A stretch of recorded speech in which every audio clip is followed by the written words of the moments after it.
तो एक बार फिर से पलटी मारी नीतीश कुमार ने और एक बार फिर से वो मुख्यमंत्री बनने जा रहे हैं बिहार के।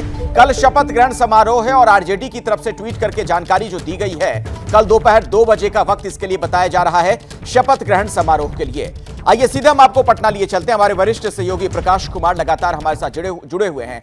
प्रकाश, वक्त तय हो गया दोपहर 2 बजे का, जो ये जानकारी आरजेडी की तरफ से दी गई है। जी हाँ, अभी आरजेडी की तरफ से 2 बजे, हालांकि हमें जो जानकारी मिली थी वो शाम 4 बजे का था, तो हो सकता है कि बीच में कुछ बातचीत हुई हो और फिर 2 बजे का तय किया गया हो। लेकिन मुख्यमंत्री और डिप्टी सीएम, उप मुख्यमंत्री, 2 पद का शपथ ग्रहण समारोह होगा, ये आरजेडी कंफर्म कर रही है। हालांकि मुख्यमंत्री नीतीश कुमार की तरफ से अभी तक कोई आधिकारिक बयान नहीं आया है, न ही पार्टी की तरफ से कोई इस तरह का बयान आया है।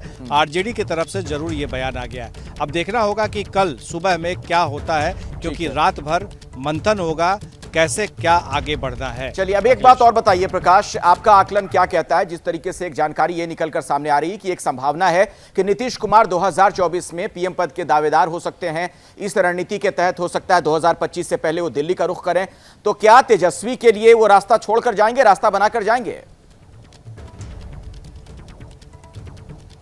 देखिए, 2024 के बाद क्या होगा ये कहना अभी मुश्किल है। हाँ, ये जरूर है कि 2024 के लिए नीतीश कुमार की तैयारी जरूर है केंद्र की राजनीति में आने की, ये मैं दावे के साथ कह सकता हूं। और उनकी नज़र नालंदा लोकसभा सीट भी है, जहां से वो तैयारी भी कर रहे हैं, उनके लोग वहां पर काम भी कर रहे हैं, केंद्र में जाने की तैयारी भी हो रही है। हाँ, ये भी एक बात और भी है कि बिहार से, जैसा कि उन्होंने खुद कहा कि 7 दलों का समर्थन है, 164 विधायकों का समर्थन है, तो 7 दलों के समर्थन को उन्होंने हासिल कर लिया बिहार में, उनके नेता के तौर पर चुने गए हैं। एक सवाल जब हमने दोनों लोगों से किया, मुख्यमंत्री से भी और तेजस्वी यादव से भी, कि क्या नीतीश कुमार पीएम पद के दावेदार हैं या उनके पद के योग्य आप पीएम मटेरियल देखते हैं, तो नीतीश कुमार तो टाल गए, लेकिन इन्होंने, तेजस्वी यादव ने ज़रूर कहा कि ये सब कुछ तो नीतीश जी पर निर्भर करता है, वो क्या सोचते हैं, वो क्या करते हैं। तो एक बात तो तय है कि केंद्र की राजनीति के लिए तो एक तरह से रास्ता साफ किया जा रहा है। प्रकाश, एक बात और, डिप्टी सीएम के तौर पर तेजस्वी ही नजर आएंगे या कुछ इसमें चौंकाने वाली एंट्री भी हो सकती है आखिरी पलों में? देखिए, अभी तक तो डिप्टी सीएम के तौर पर, और आरजेडी ने ट्वीट भी कर दिया है कि उप मुख्यमंत्री और मुख्यमंत्री शपथ लेंगे, तो ये तो अब तय हो गया है। लेकिन उप मुख्यमंत्री तेजस्वी यादव होंगे या और कोई और हो सकता है परिवार से, इस बारे में अभी कुछ खुले तौर पे नहीं कहा गया। लेकिन हमारे सूत्र बताते हैं कि तेजस्वी यादव का ही नाम है और उसी पर चर्चा भी हुई है और उन्हीं को बनाने की बात भी हो रही है। चलिए प्रकाश, आप हमारे साथ जुड़े रहें, जैसे ही कुछ और अपडेट होगा हम आपका दोबारा रुख करेंगे। दरअसल नीतीश कुमार 2024 में पीएम पद के दावेदार हो सकते हैं और इसमें कोई बुराई भी नहीं है। लोकतंत्र की यही तो खूबसूरती है। नीतीश कुमार बिहार को सुधारने का, एक बेहतर शासन देने का, विकास करने का दावा करते रहे, लेकिन 17 सालों में बिहार को उन्होंने किस हाल में पहुंचाया, इसे आप देख लीजिए। बिहार देश का चौथा सबसे बेरोजगार राज्य है।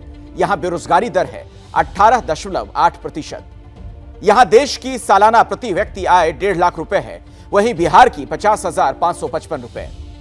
बिहार देश का सबसे गरीब राज्य है। यहां 51.91% लोग गरीब हैं। बिहार देश का सबसे ज्यादा कुपोषित राज्य है। यहां 51.88% लोगों को पौष्टिक खाना नहीं मिलता। उत्तर प्रदेश के बाद सबसे ज्यादा शिशु मृत्यु दर बिहार में ही है। वहां यह दर 4.58% है। बच्चे स्कूल का मुंह तक नहीं देख पाते। इस दुर्भाग्यपूर्ण मामले में बिहार नंबर 1 है। यहां आज भी 26.27% बच्चे स्कूल नहीं जा पाते। इन आंकड़ों के आधार पर आप यह कह सकते हैं कि बिहार के लोगों को बेहतर भविष्य नहीं मिला। लेकिन नीतीश कुमार के लिए उनकी पार्टी, उनके नेता यह सोचते हैं कि वो पीएम बन सकते हैं। नीतीश कुमार पीएम बन सकते हैं, लेकिन इस रास्ते में बड़ी मुश्किलें भी हैं। देखिए हमारी रिपोर्ट। पीएम मटेरियल तो है ही नीतीश जी, और हम तो हमेशा से इस बात की कामना करते रहे हैं। भारत का संविधान कहता है कि जो भी 25 साल से ज्यादा उम्र का हो, लोकसभा में उसको बहुमत हासिल हो, वो दिवालिया ना हो, तो देश का प्रधानमंत्री बन सकता है। इस लिहाज से कोई भी हिंदुस्तानी प्रधानमंत्री बन सकता है। आखिर बेहद गरीबी में पले लाल बहादुर शास्त्री भी प्रधानमंत्री बने और बचपन में चाय बेचकर गुजारा करने वाले नरेंद्र मोदी भी। आप चाय उगाने वाले हैं, मैं चाय बनाने वाला हूं। गरीब को जरा कड़क चाय ज्यादा अच्छी लगती है। अब मुझे वो बचपन से आदत है, तो जरा निर्णय मैंने कड़क लिया। नीतीश कुमार भी 2024 के लिए प्रधानमंत्री पद के दावेदार हो सकते हैं, लेकिन इस दावेदारी के आगे आगे कई सवाल घूम रहे हैं। विधानसभा में सिर्फ 43 सीटें जीतने वाले नीतीश कुमार क्या लोकसभा चुनाव में बम्पर जीत हासिल कर लेंगे? क्या तेजस्वी के साथ उनका गठबंधन बिहार की जनता के दिलों को जीत लेगा? क्या विपक्ष की सबसे बड़ी पार्टी कांग्रेस नीतीश कुमार को अपना नेता मान लेगी? क्या ममता बनर्जी से लेकर चंद्रशेखर राव जैसे नेता नीतीश कुमार के नाम पर तैयार हो जाएंगे? और सबसे बड़ा सवाल तो यही है कि क्या नीतीश कुमार प्रधानमंत्री नरेंद्र मोदी के करिश्मे और जनाधार को चुनौती दे पाएंगे? मैं नरेंद्र दामोदर दास मोदी ईश्वर की शपथ लेता हूं। 2013 में जब प्रधानमंत्री नरेंद्र मोदी का नाम पीएम पद के लिए आगे बढ़ा तो नीतीश ने गठबंधन तोड़ दिया था, लेकिन 2014 के लोकसभा चुनाव में बीजेपी ने 22 सीटें जीती थीं, जबकि नीतीश कुमार सिर्फ 2 सीटें जीत पाए। वहीं 2019 के लोकसभा चुनाव में बीजेपी से मिलकर नीतीश कुमार ने चुनाव लड़ा तो बीजेपी 17 में 17 सीटें जीत गई और जेडीयू 17 में 16 सीटें। अब नीतीश कुमार सोच सकते हैं कि अगला चुनाव वो तेजस्वी के साथ मिलकर लड़ सकते हैं और जीत सकते हैं, लेकिन जिस आरसीपी सिंह जैसे ब्यूरोक्रेट को उन्होंने 3-3 बार सांसद बनाया, बड़े बड़े नेता होने के बावजूद पार्टी का राष्ट्रीय अध्यक्ष बनाया, वही आरसीपी सिंह कह रहे हैं कि पीएम और नीतीश कुमार मुंगेरी लाल के हसीन सपने जैसा है। नीतीश कुमार क्या प्रधानमंत्री बनना चाहते हैं? 7 जन्म में नहीं बनेगा, 7 जन्म में बोल रहा हूँ, ये जन्म तो छोड़ दीजिए।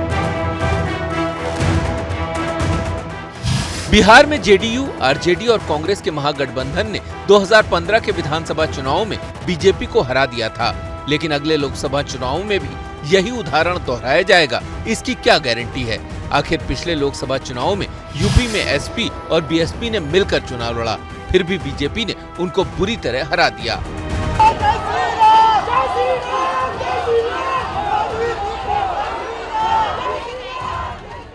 ये बुआ भतीजा के समय में मच्छर और माफियाओं से बहुत परेशान होता था या नहीं होता था? माफिया परेशान करते थे या नहीं करते थे? गंदगी से दिमाग का बुखार बढ़ता था या नहीं बढ़ता था?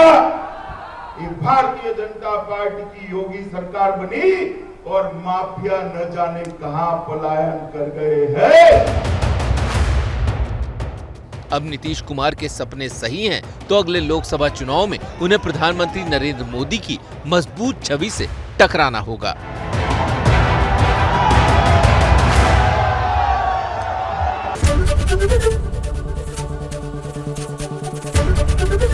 एबीपी न्यूज आपको रखे आगे।